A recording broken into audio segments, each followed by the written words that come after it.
We're here at the World Economic Forum at Davos, and I have the pleasure of having with me Brad Garlinghouse, the CEO of Ripple. Brad, thank you for being with us. Absolutely, glad to be here. Thank you for coming to the Ripple temporary office. Brad, listen, it would be, I guess, a big mistake of me not to start with what is in the minds of everybody, is topical, everybody's talking about it, so let's address it. FTX. There's a collapse, there's crypto involved. How is Ripple different? Well, so I view Ripple as dramatically different, and actually, maybe I'll start by describing how I think about the FTX collapse. You know, first of all, I don't even think of the FTX collapse as a crypto issue. It's a fraud. Whether you're dealing with crypto assets or, as Bernie Madoff was dealing with lots of different assets, or maybe he didn't have assets, I don't know. But, you know, fraud is fraud, and, you know, I don't know all the details of FTX, and of course the court process will play out. But Ripple is dramatically different in that at the core, we're an enterprise software company. We're selling bank infrastructure that uses blockchain technology to dramatically improve cross-border payments. So today, many of us are very familiar with, you know, what generally is called a SWIFT transfer, a wire transfer. You know, interestingly, by the way, the word wire transfer, the history of that refers to a telegraph wire. Click, click, click, click. That's how we were transferring money, and we still hang on to that language. Why is it that it's slow and expensive to send money across borders when I can send an email anywhere in the world for free, anytime? And really, money's just ones and zeros at this point. Ripple selling technologies allow banks, financial institutions to send cross-border payments instantly, very, very, very low cost. So as compared to FTX, you know, it's kind of apples and oranges. Very good and very nice to hear. You touched upon SWIFT, so let's go there. Is SWIFT a competitor? Is SWIFT something that in a future scenario you would see working with? And what about, you know, transfers that happen through platforms like a Revolut or a WeChat? Yeah. So Ripple decided early on that we wanted to be at kind of the infrastructure layer, and there's a whole bunch of strategic issues associated with that. One of them, quite frankly, is that if you work with regulated endpoints, that's where all the regulatory frameworks apply. KYC, know your customer, AML, anti-money laundering, all the acronyms. If you work just with regulated endpoints, they're making sure that that is the case. Companies like WeChat have to do that regulatory work themselves. Now SWIFT, I mean, SWIFT is kind of a competitor. It's slightly more complicated than that because SWIFT is really just messaging. When you send a SWIFT transfer, it's not liquidity. You're actually sending bank messages to banks that have liquidity. So to some degree, Citibank and HSBC, really the top two, JPM, those are the top three liquidity banks. And when you're sending SWIFT messages, you're sending messages to banks to release liquidity and making sure the debits and credits match. So to some degree, really boil it down, Ripple's competing with the liquidity of Citi and the messaging of SWIFT, but in one, because we're both messaging and liquidity. And at the end of the day, you know, again, as I described, you know, SWIFT was developed 50 plus years ago. It architecturally hasn't really changed. It does remain slow, it remain, you know, days. It does remain, relatively speaking, expensive. And actually, interestingly, it's quite error prone. And part of that is just, it's a one-way messaging protocol. So if I fat finger Tassos and I put one S instead of two in the middle, I guess you have three S's, but that will bounce back. They'll say, no, that account name doesn't match that person. That's an error. Now, if you use modern technology, you know, you would get a real time, you're typing in Tassos an account number, you get a real time, okay, does that account match? Oh, I mistyped, I fat fingered that name. So the efficiency, you know, we see instead of a 6% error rate as reported for SWIFT, you see, you know, 10 bips of error, so 99.9% effective. So, you know, we think these are better technologies that can be applied broadly to the vast majority of, frankly, all of the banking system by selling it as a wholesaler, if you will. And therefore, if we don't compete with the WeChats, WeChat could be a customer of ours. You touched upon something that I think is very relevant and something we've heard a lot about, and that's regulation, right? You look at crypto, and if I look back, crypto started as something that was more anti-regulation, anti-system following the financial crisis of '08, and yet you are an advocate of regulation. How do you reconcile these two? When I first got exposed to crypto, there's no question that the perspective was anti-government. Bitcoin kind of came from that heritage, and I always thought these are amazing technologies. But if you wanted to have the broadest impact for the broadest population, you needed to work with the system and work with governments and work with regulators. So for really since the beginning of Ripple's life, we've been engaging regulators globally. And that has, I think, been to our benefit for sure, in lots of different jurisdictions. The United States, interestingly, is really behind lots of other countries. And here in Davos, I've made the argument to the various sessions around crypto that we spend too much time talking about the U.S. regulatory framework because it's quite a bit behind countries like the U.K. or Japan. Well, certainly Switzerland was early and aggressive in codifying and being specific about what the regulatory framework for crypto would look like.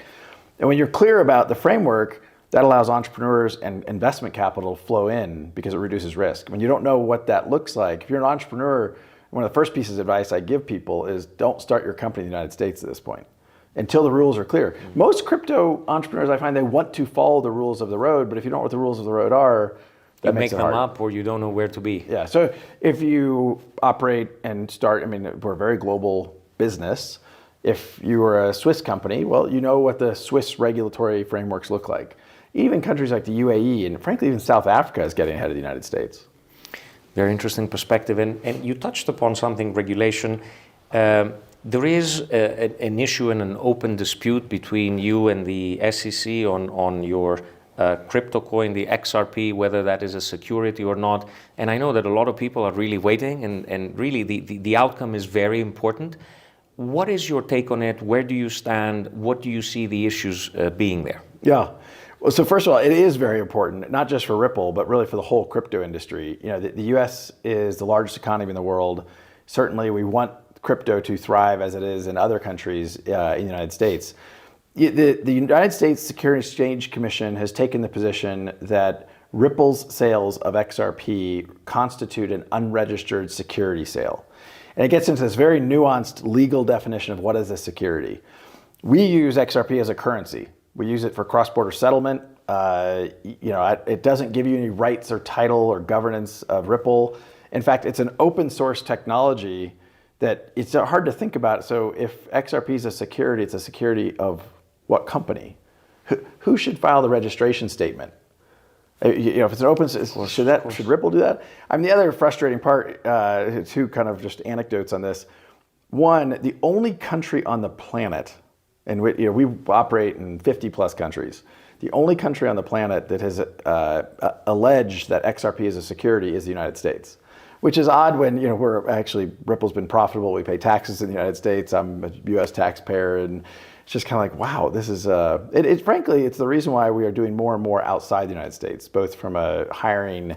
Our second largest office is now London. Now, on the case itself, we think the law is actually clear, and we think the facts are on our side. We think the law is on our side, and so we're actually quite optimistic. The case has been going on for about 2 years. It's fully briefed in district court, federal district court in the Southern District. We expect closure within months. When the judge gets the case, you don't have a timeline, so the judge will take the amount of time the judge wants. But I'm pretty optimistic. I do think it's important for the whole industry, and I'm looking forward to closure. Brad, if I may, and I really, for the whole industry, I hope that this comes sooner rather than later, because clarity is, as you said, very important. Let's talk a little bit about you. You are extremely driven. You are very successful. What are some of the experiences or leadership traits or anecdotes, perhaps, that you can share with YPOers that have influenced you, or you think would be something well worth for them to consider? Well, first of all, I'll give a plug for YPO, and I think it's part of leadership is, being open to knowing what you don't know. And I think here YPO Forum particularly is, for me, has been a group of people who have been, mentors and advisors, and both professionally and personally. But I think that the kind of knowing what you don't know, I try to spend a lot of time listening. I think my team at Ripple would describe me as decisive, but I am very much open to, and frankly, to sometimes their frustration. I'm like, I want the input. Before I make an important decision, I'm I'm not going to go into a dark room and just make a decision and come out and say, hey, here's what's going on. And I think that has served us well, particularly in a new industry that's formative. It's kind of the pre-Cambrian era of crypto is, the last I've been at Ripple now 8 years. And, being open to that feedback and always listening before kind of opining, I think has served me well. And with that, let me ask you one thing, because we can share with YPOers.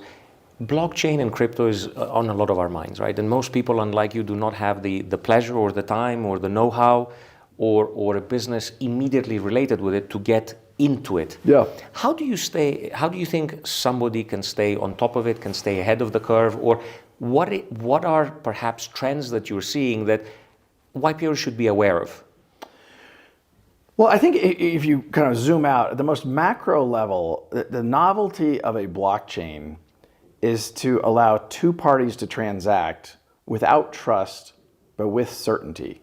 Let me pull that apart a little bit. Today, there's a lot of examples where you're settling a transaction, but there's almost always an intermediary, a security settlement, frankly, insurance settlement. There's so many examples where, whether it's the financial system, cross-border payments, where Ripple has focused, there's an intermediary there, and it's the commute of trust. If I'm a merchant down the street and I use Visa to commute trust, the merchant trusts Visa, Visa trusts me, they're commuting trust. But Visa's taking how many, 200, 300 bips for that privilege. Anyone who sits in that central counterparty basis could be disintermediated by a blockchain settlement, because now I can settle with certainty whether or not I trust you or not. If I go to the merchant down the street and I send a transaction with Bitcoin or something else, actually Bitcoin's not great for payments, we could get into that, but the merchant knows settlement is final. They have received the Bitcoin. And so you no longer need Visa. Now, to be clear, I'm not predicting the demise of Visa. I think that would be an aggressive statement. I'm more pointing out that if you're in YPO and you're thinking about what do these technologies mean for my business, if you're a business that's in a central counterparty business and you're taking a fee, a toll for that privilege, people will think about ways to put blockchains in that intermediary. I think it applies to government services. I met today with the Prime Minister of a country, and they're very excited about using blockchain for land registry. Think about the title insurance business. So inefficient. Big intermediary, and they take a lot of value. If we had blockchain-based title management of ownership of who owns which property, arguably title insurance would change dramatically. That's a big industry to think about. Again, for YPRs to think out into the horizon about what these technologies mean. And frankly, it's one of the reasons why I compare blockchain to the early days of the internet. I had the good fortune of coming out of business school in '97 as the internet was kind of, as we know it today, being birthed. Remember, 2001, 2002 was a really difficult, dark time in the internet space. I think the same thing applies in the blockchain world. You're seeing the birth of an industry that I think is going to have broad implications beyond just cross-border payments. And yes, you're going to see crypto winters as we're experiencing. But don't forget, Amazon almost went out of business in 2001. It's true. It's true. I've taken up a lot of your time. I want to close with one question. We're here at the World Economic Forum. What is the one issue you feel you would like to see addressed here? Moving Davos to May. Okay. Thank you. It's a good big question. I mean, look, I find the value of being here, it does make me think bigger.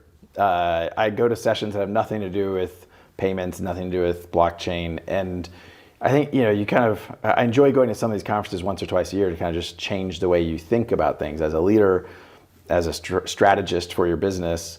Is there something WEF isn't attacking that I think they should? I guess the only thing I'll say is I still find WEF to be a little too US centric. I mean, there's leaders from around the world here, at least the sessions I'm going to, maybe it's because it's crypto. I just think the US is an important economy, but there's a lot, Ripple's business is 95% non-US. And so sometimes I find it to be a little bit too dominating. Brad, thank you so much for being with us, and I hope to have the pleasure of continuing the dialogue in the future. Absolutely. Thank you for being with us. Good to see you.